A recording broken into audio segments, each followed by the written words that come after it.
জিলহজ মাসের চাঁদ ওঠার পরে ৯ জিলহজ কুরবানির ঈদের আগের দিন পর্যন্ত এক একটা রোজা এক এক বৎসর রোজা রাখার নেকি আল্লাহ দান করবে।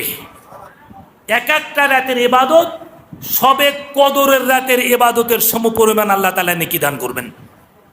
আগামীকাল থেকে যে রোজা, এই রোজা অত্যন্ত দামি পাওয়ারফুল রোজা।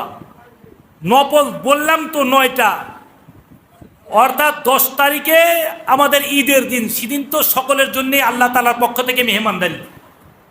ঈদের পরের দিনও মেহমানদারি, তারপরের দিনও মেহমানদারি, ৩ দিন মেহমানদারি।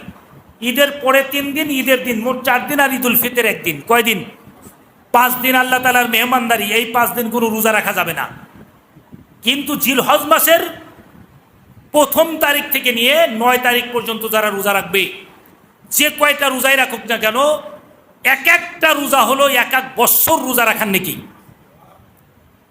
রাত্রের ইবাদত, এক একটা রাতের ইবাদত সবে কদরের রাত্রের ইবাদতের সমান নেকি।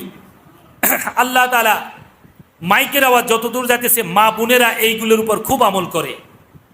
আপনারা খেটে খাওয়া মানুষ যারা, কষ্ট হলে রাখার দরকার নেই, কিন্তু আহালিয়া, ঘরের গিন্নি, ঘরের বউ, বেটার বউ, এরা তো ঘরে থাকবে। এরা যদি রাখতে পারে, এদেরকে উৎসাহ করেন, এদের জন্য স্যাক্রিফাইস করেন। এরা যদি রাখে, এরা যে নেকি পারে, আমি সহযোগিতা করার কারণে আমাকেও আল্লাহ তাআলা ওই পরিমাণ নেকি দান করবে।